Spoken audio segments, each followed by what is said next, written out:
Hello everyone, welcome to building the ultimate Matchbox Car collection. My name's Tyrone. In this slightly crushed box is something I've been waiting for about a year. Although it says express post, it didn't take a year to get here. It took like 4 days, so I'm not sure why they bothered with express. But anyway, you know when you psych up to do something and you just back out over and over, and then you think, the time's not right. I just pulled the pin on this one and bought it, but we'll get to that in a second. It is a record breaker for my collection anyway. I don't like to spend enormous amounts of money on my collecting. I get a lot of pleasure in the cheap stuff. This is a little Lotus Elise. I was thrilled to get it in red. It cost almost nothing. So the point is not to spend money, the point is to get joy out of your collecting. This Rolls-Royce is one of my favourite cars of all time in real life and in Matchbox, and I think it was about 20-30 bucks, which felt like a lot of money to part with at the time because I wasn't really spending that much on the collection. And here are a few others that happened along the way.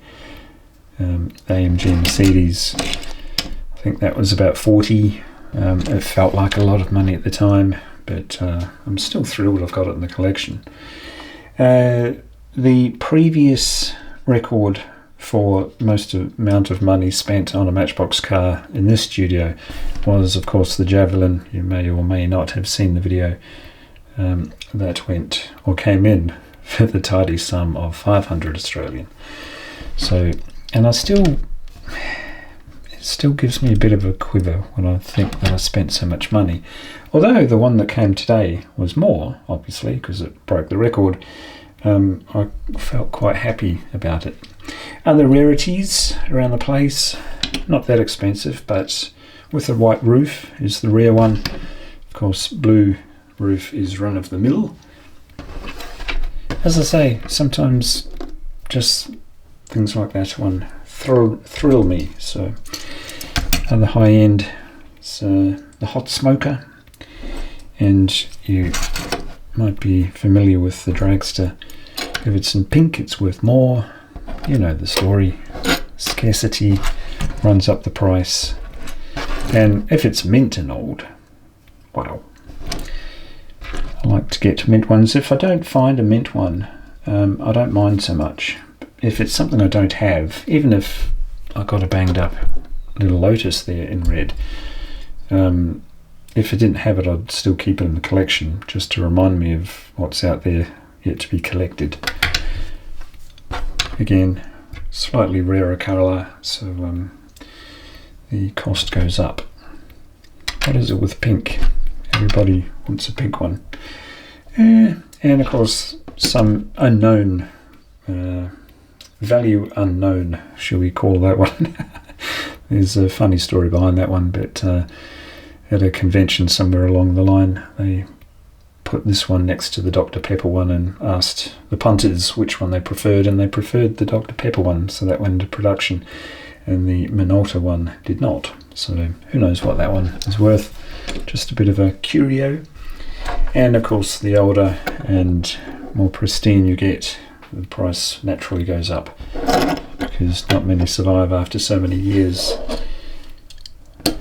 Not quite into this era, and I'm glad I'm not, because I had a friend, he's recently passed now, but he was a dealer of these types of cars, and some of them go to about 25,000, or one specific one he was telling me about was 25,000, and that would stop me in my tracks. And I actually says to him, I'm glad I don't collect these, although I have a small collection of them, because they would send me broke. Again, actually, here's an instance where pink isn't the expensive one. If you want that in red, you might have to part with a few more dollary dues. See what I mean? It's just, maybe you're into these, maybe you're not, but, well, let's get to the box, shall we?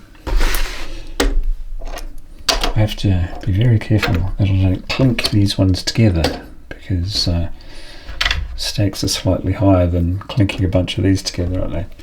Let's open this sucker up. I definitely need a little more real estate here though. Makes me nervous with all these specimens around. Okay, where's my switchblade?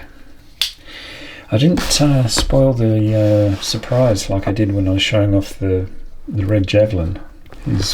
Oh, there he is. When I did the video for this one, I says, "Oh, spoiler alert!" and then I brought on the green one and the blue one, and I was a little bit apprehensive about doing this video too today, because I like to show off new things like the Exige, but I don't like to show off. So this feels like a little bit of a show off video. I hope you don't mind. Alright, blade away. So what on earth would you spend $700 on, Tyrone? I hear you ask. It's a note, we won't read that. I don't know the seller, so it won't be a personal note. I don't want to put his details out there in case he doesn't want them out there. Bit of debris. Nothing says you've bought something like a bit of a mess on the rug. Alright. I'm a little nervous. Doesn't happen that often anymore making these videos. I quite like you in the studio with me. Too bad.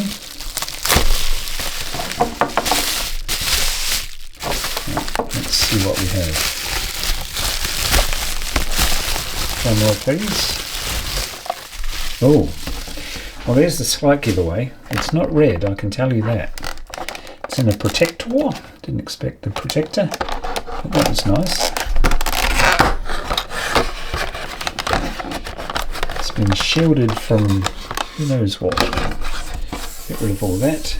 I don't keep the protectors. In fact, as you may be aware if you watch the channel a lot, I don't keep any packaging. But I might keep this one. Oh, he's built a little protector thingy for it, which is a nice touch. Alright, let's reveal. It's like, is that past the parcel? The music stops. You ready? You probably might have already guessed. Oh, that's pristine, isn't it? It's the Blue Ute. It's the Paris to Dakar. Oh, that is really pristine. You know, you look at the photos and you think, it looks alright. Is that the light catching it? Is that a chip? It's $700. You want to know there's no chips on it. And there isn't. Oh, I'm more than happy with that. Hopefully the lights catch that as good as I'm seeing it. Oh, that's magic. Ooh. Feels funny to hold it, and you got to be careful, don't you? It has a bit of German on the back. The blue one was, I think, the German, French and Italian markets. I'm not sure. It might have appeared somewhere else. Japanese, perhaps. What do we know about the box? 1979. Doo-doo-doo-da-da. Of course, made in England. Where all the magic happened for Matchbox. That's fabulous. Should we get his poor cousin out? Wow. His other ones, the first one that appeared in our market was that one. Might have been the creamy coloured one just after. And then, of course, you get your variants. It's the whole family. Wow, finally got it. It's amazing. I'll go back to buying things like this for the next 6 months to recover. But Paris to Dakar, there were kind of 3 in the set. There's those 3 there. But of course there are variants on those, like you get your little police patrol or Land Rover in different colours. I don't have them all, but I think they were the original 3.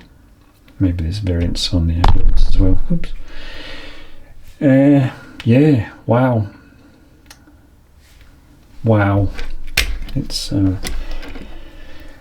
walk around the yard scratching my head and thinking, gee, what could I have done with $700? You could buy another ute. You could probably score a real one for that. Maybe not. Notice the motorbikes are different as well, different shade. Brilliant. It's been bugging me for a very long time, and now it's here. What do you think? Too much? Of course it's too much. What a stupid question. Lots of eye candy there, isn't there? I'll carefully put them back where they came from and lament. Like, share, subscribe, and I'll see you in the next one. Bye.